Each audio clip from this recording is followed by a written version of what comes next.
Good evening again from the Healing Journey. We want to welcome you all for allowing the learning journey to come into your homes today. We just thank you for this opportunity that we can be able to help you and assist you with whatever you may be going through. The learning journey is programmed to help the loved ones or the caregivers of those recently arrested or who may be incarcerated. It's so important to know that there is help out there. If you don't know there's help out there, guess what? You'll struggle with certain things. And it's not just for you, but I want you to realize that there are certain things out there that the family goes through. And it's so important. So tonight, we're going to have our special guest, which is going to be Ishelle Hicks, who is a licensed mental health counselor, who's going to also talk about the importance of family therapy. But before we do that, Lee, good evening and welcome. How are you? Good evening. I'm fine. How are you doing? I'm good. I'm good. Excited. This is a great week. It's been a great week, and there are more good things that are going to come next week. And I'm excited about what God is going to do because He's in control. Amen. And good evening, Ishelle. It's Good good to, evening. it's been a while since I've seen you. Yes, it's so good to be here. I really appreciate the opportunity to share the space with you all.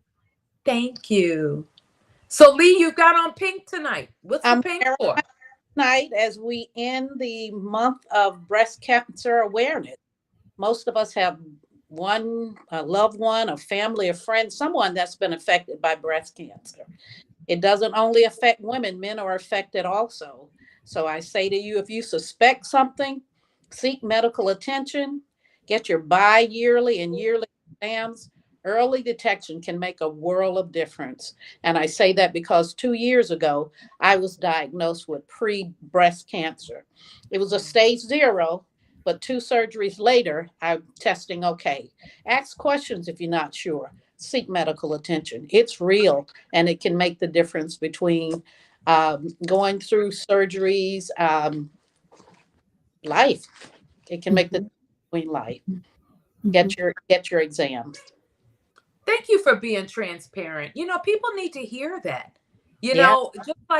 Just like what we're doing now, the learning journey from Hmm. our lessons learned. Well, this is the same thing. This is from your lesson learned two That's years ago. You went through not knowing what to do, where to go. So, from your lessons learned again, look how you're helping people. So, right. I thank you for that, Lee. And also, again, we're a 501c3 organization. We work off of grants and donations. This is the end of the year. And a lot of people have a lot of extra money just laying around. Well, you know what? We take donations. So Right. help us so we can help other people. And what we use that money for is critical response intervention when we're working with people, mental health and things of that nature. So that will help us as well. Also, we have our first golf tournament coming up. Yes. And that is going to be on Thursday, the 7th of November at the beautiful Stony Brook Golf Course in Winter Garden. Please come out and help us and support us. We're inviting everybody out. Our community leaders, you need to know who we are because we're helping you in the community as well.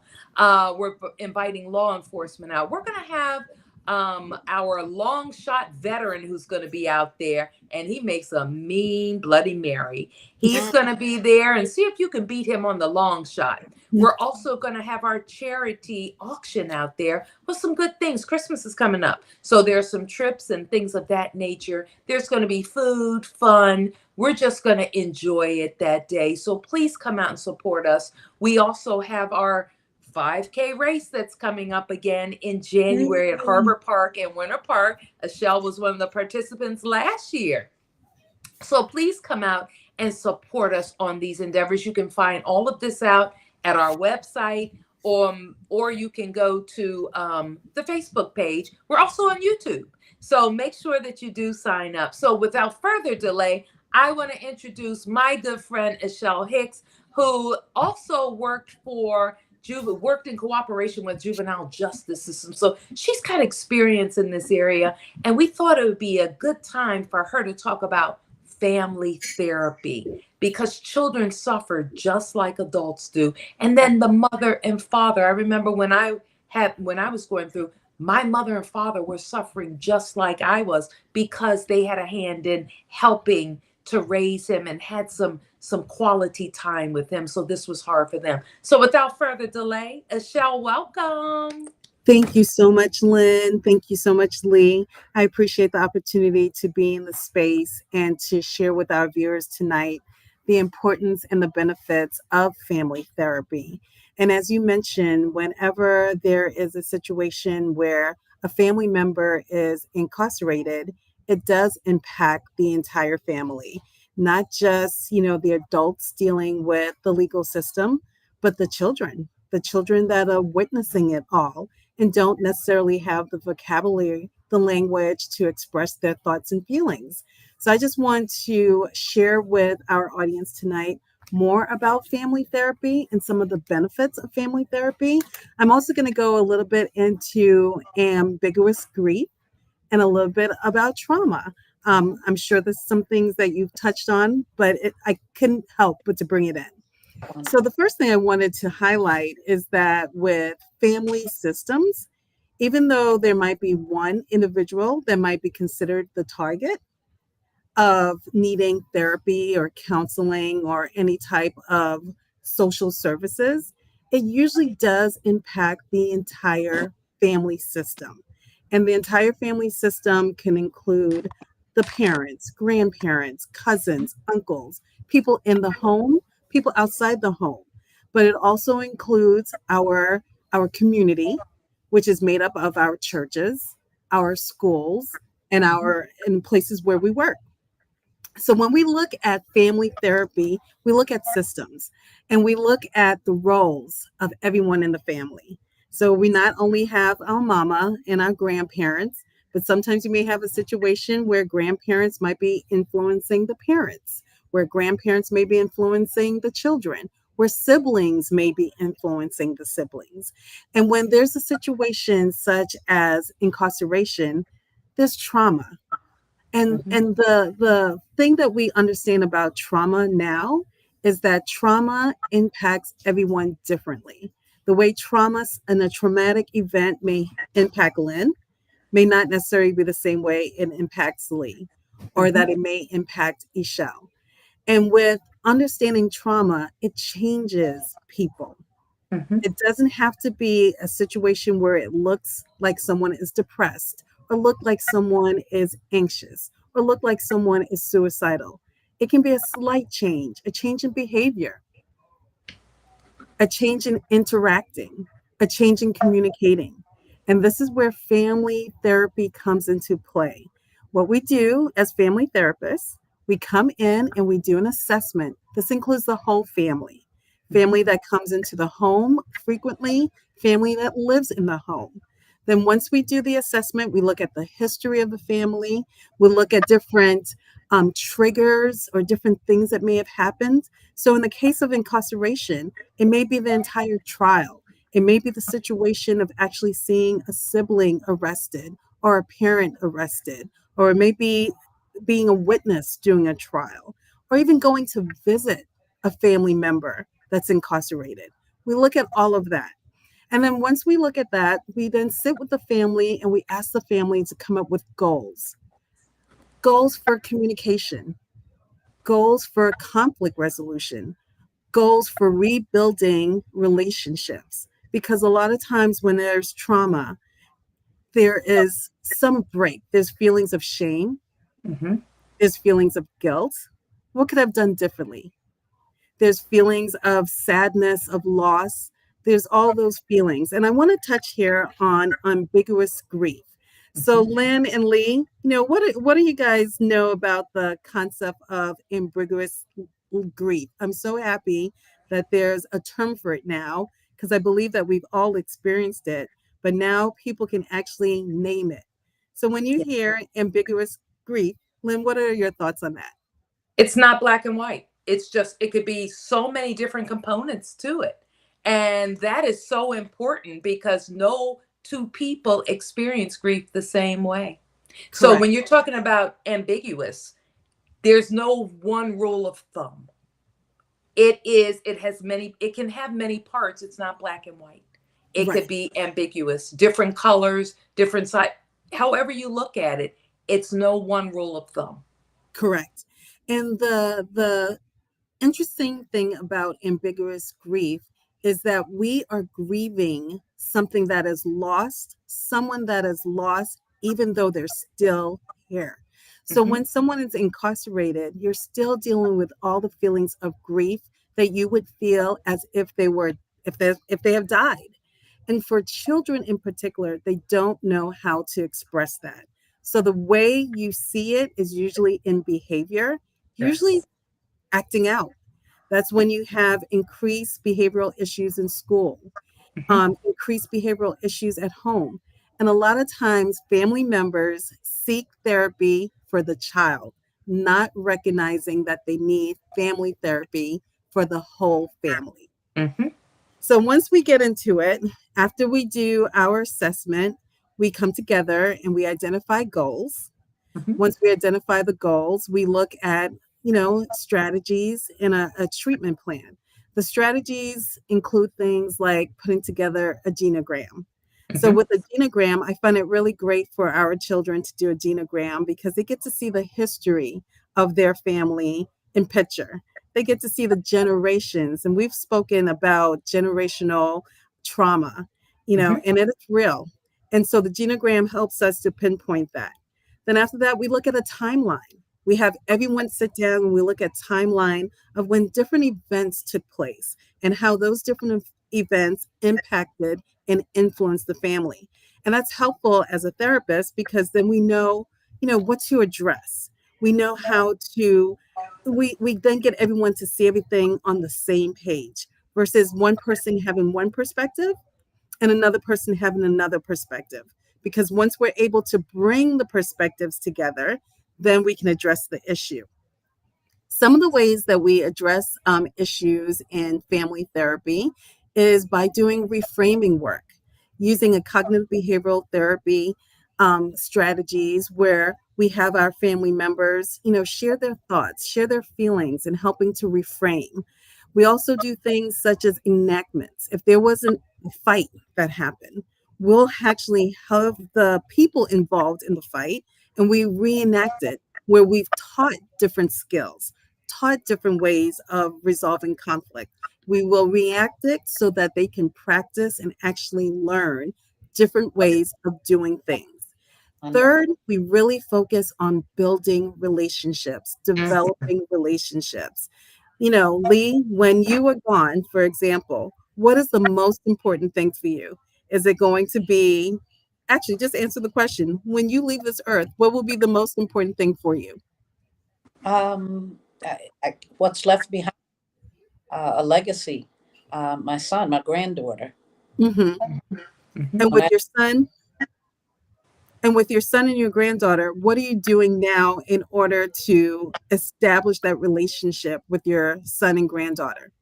trying to live right, let them know that I love them, making sure that things are put in place so that it'll be easier for them, at that particular time.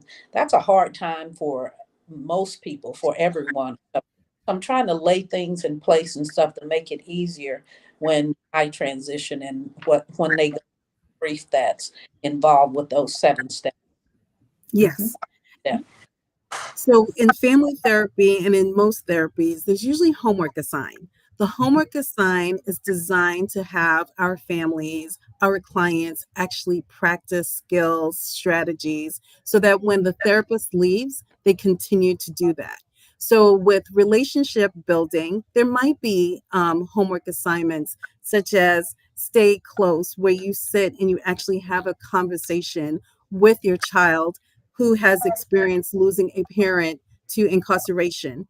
And this child needs to practice expressing how they feel, expressing I statements. And you, as the parent, will be practicing listening Mhm. and affirming what is being said. So that happens when you participate in family therapy. We also need to make sure that children and families are prepared for reunification. Mhm. In Mhm. many cases, after someone has been, sentenced for a number of years and you've had opportunities to visit or maybe not visit, when they come back home, that is a transition, that is a change. So family therapy can help in that as well. So the ultimate goal for family therapy is increasing communication skills, teaching families how to communicate through the challenges, especially children, how to identify how they feel and how to express their feelings and thoughts, conflict resolution, because there may be feelings of guilt, shame, anger, and there might be fighting within the family. When there's behavior change, communicating and expressing, with young children how the behavior change might be inappropriate, then teaching new skills, teaching families how to do things differently. And I love that we have this opportunity to talk about this tonight because I want to share an example from my own practice of a family that I worked with that consists of, a mom and four children. Her 17-year-old son was arrested for a crime, and he is serving time in jail while he's waiting for trial. And it's been over a year. And that's something that takes a negative effect on a family. The up and down of waiting. One day having a court date on this day, and another week the court date has been moved and delayed 2-3 months later, and you just don't know when things will actually be finalized. So in this particular situation, mom and the oldest sister were going every week religiously to visit, the son, the brother, but yet the three other children at home were not going. Mm, Mm. And there was probably a lot of emotions and feelings behind that: the missing, the guilt, the shame, the sadness. And what we saw happening in the home was a lot of isolation. With one of the children, he was not going to school because there was shame. There were people asking, "What happened? What did your brother do?" And of course, you can't speak about the details, so he can say anything. So he wasn't going to school. Then, with one of the siblings, she wasn't going out with friends. She was eating unhealthy. She wasn't having physical activity. She wasn't socializing. So, this is why family therapy is so important. And then you have the mother in her relationship with the husband, the children's stepfather, that had lots of conflict, lots of blaming, lots of this is what happens when you don't discipline your children. And so there Mhm. has to be couples counseling that Mhm. happens to address Mhm. the issues that are happening between romantic partners, significant others, spouses.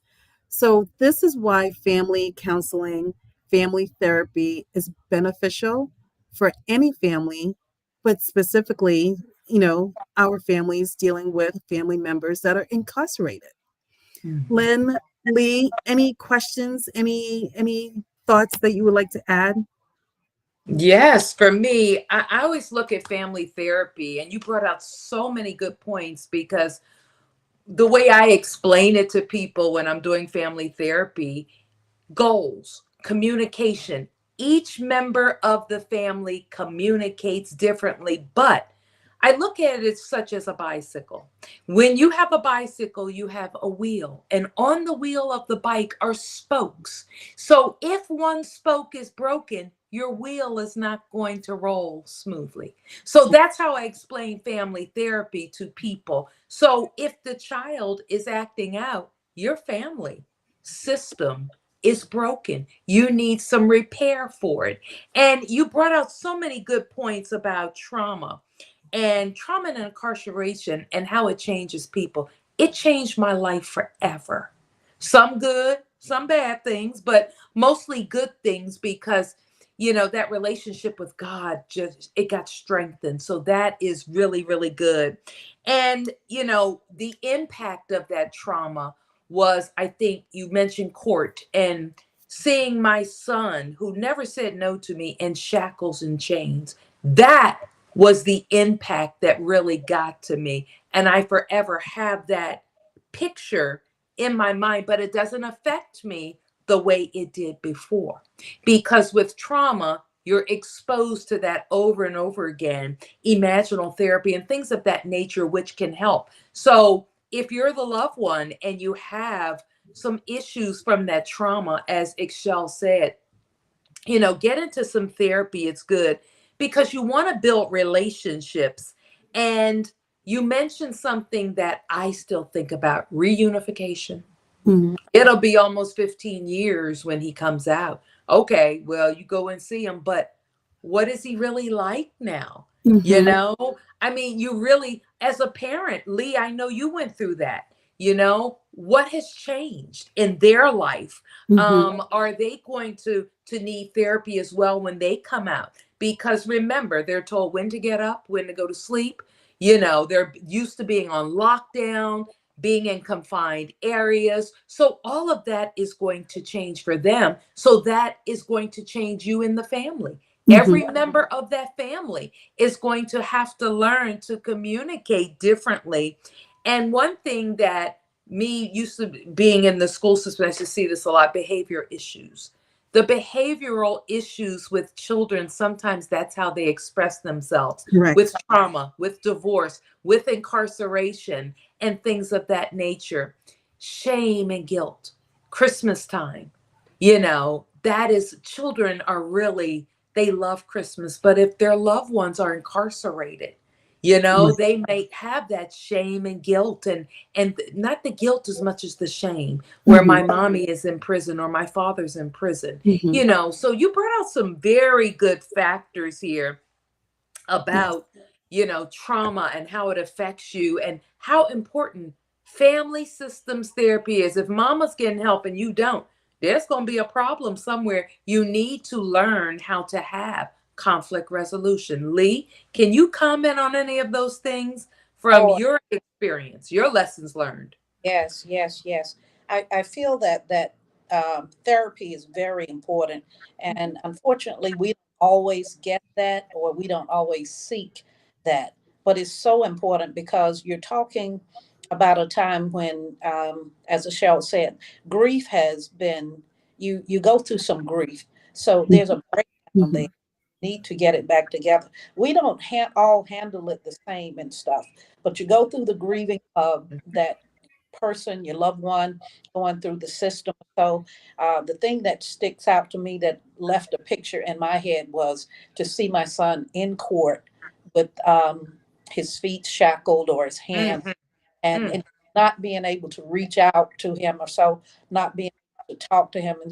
So, and you think as a parent and stuff that you're supposed to protect, you're supposed mm. to take care of them. And you find yourself in a place where you can do nothing but visit, love them from a distance or so, and it affects you in a lot of different ways. And it's individual. It may affect one person different from the person, someone else. I think it's important, and I know the counselors can make very well answer the importance of discussing and talking to your family and telling them the truth about what's going on and what's happening. Because I find that a lot of families, they don't want to tell the younger ones where the person is or what's going on in their lives. So they paint a different picture. And Mhm. I guess it's because this picture, or the person, the younger ones will discuss this at school or wherever and stuff. But they're telling something that's not necessarily true because of what's been painted for them in the home. I think it's important that we talk to them and discuss with them what's going on, and that should be part of that counseling also. My takeaway with this is, as Michelle said, what does it look like in my family? Mhm.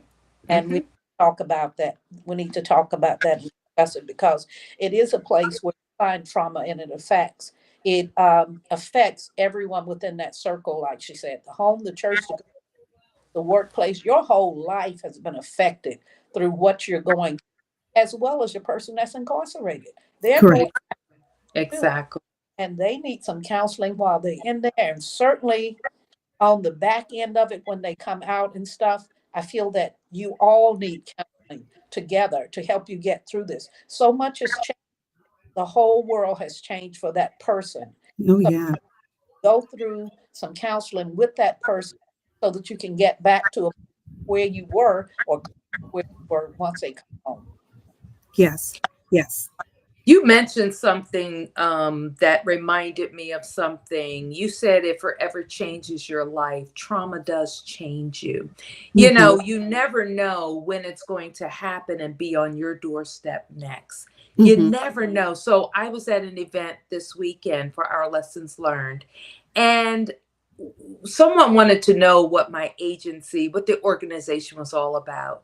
And I posed a question, what would you do if your loved one or your husband was, arrested? And what would you do? Quickly, I would divorce him. That Mm. is a normal, quick answer response until you have to deal with that. And when you have to deal with it, that's when we come in. We help you from our lessons learned. So I posed some questions to her that really made her think.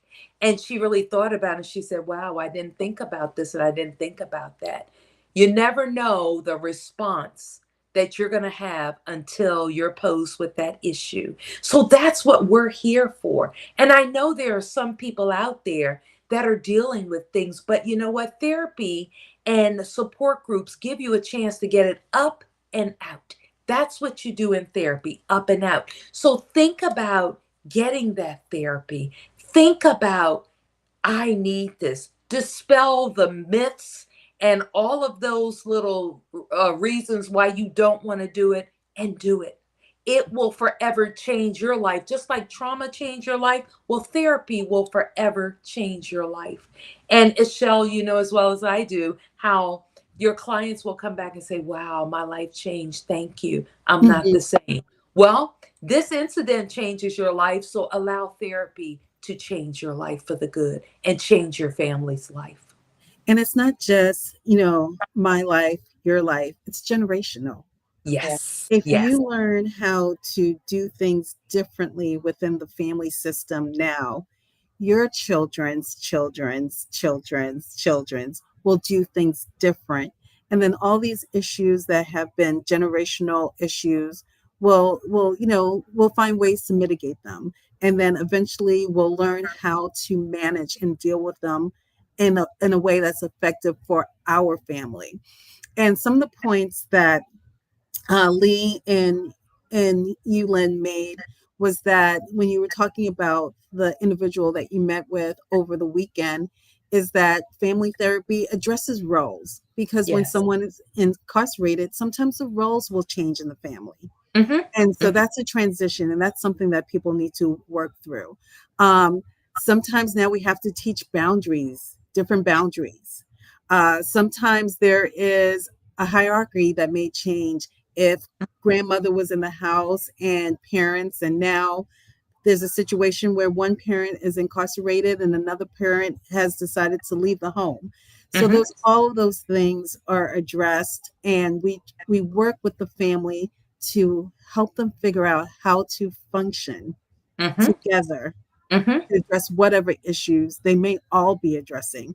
A family at a table may be dealing with substance use. They may be dealing with behavioral issues.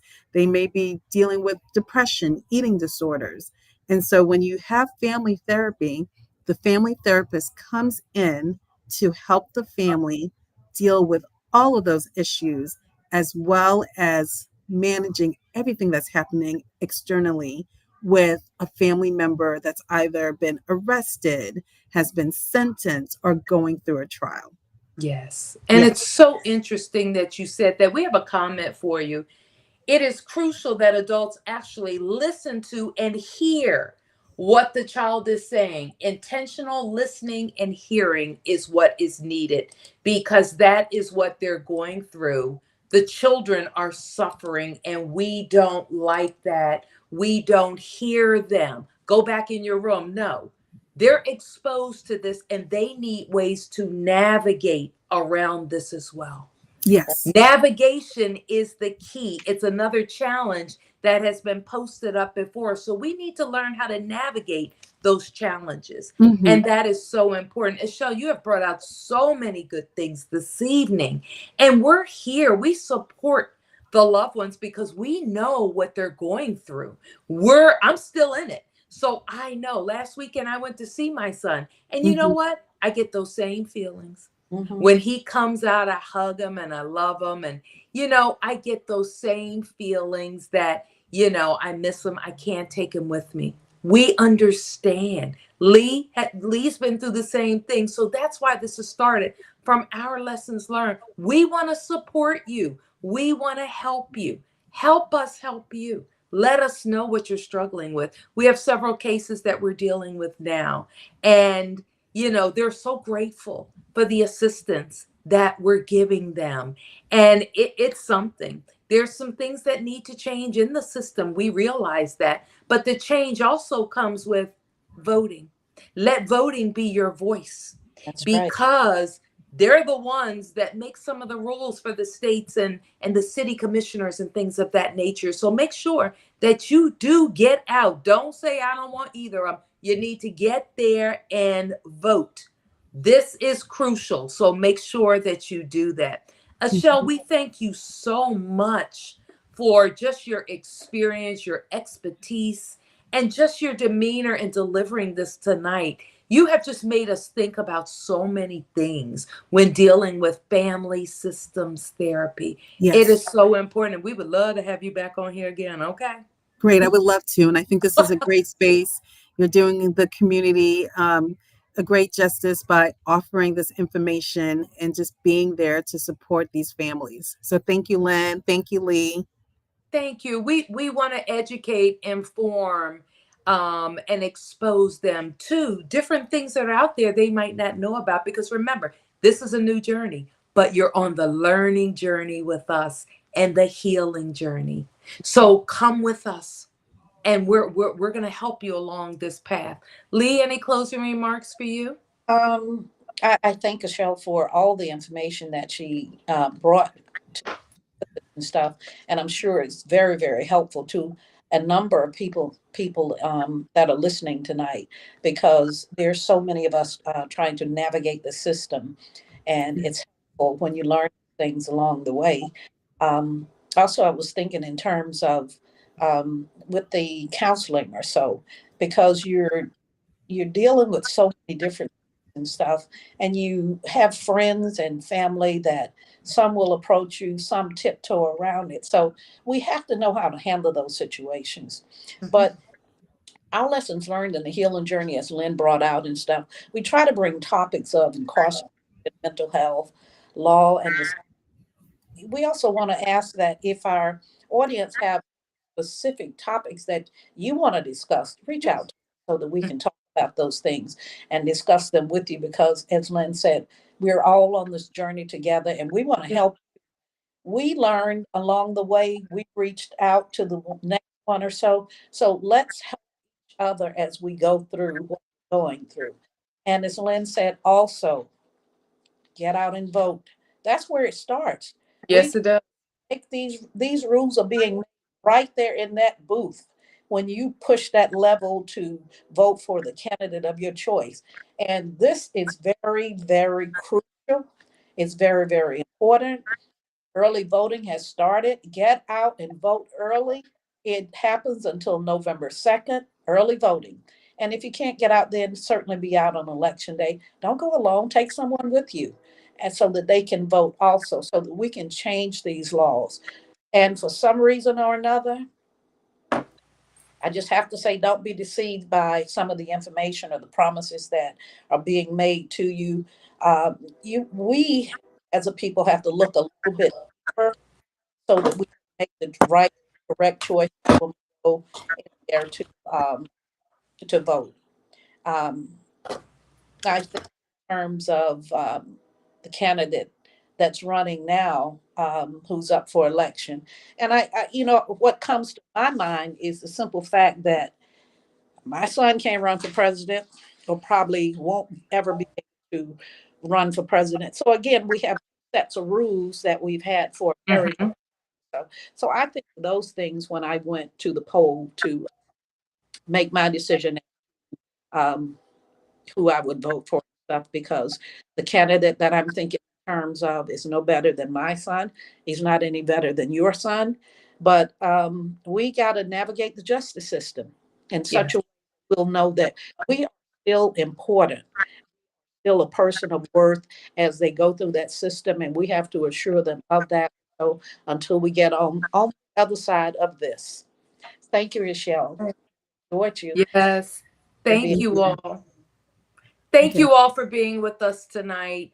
We'll see you in 2 weeks. We just appreciate your time and allowing us to come into your hearts and your homes and try to help you. Help us help you.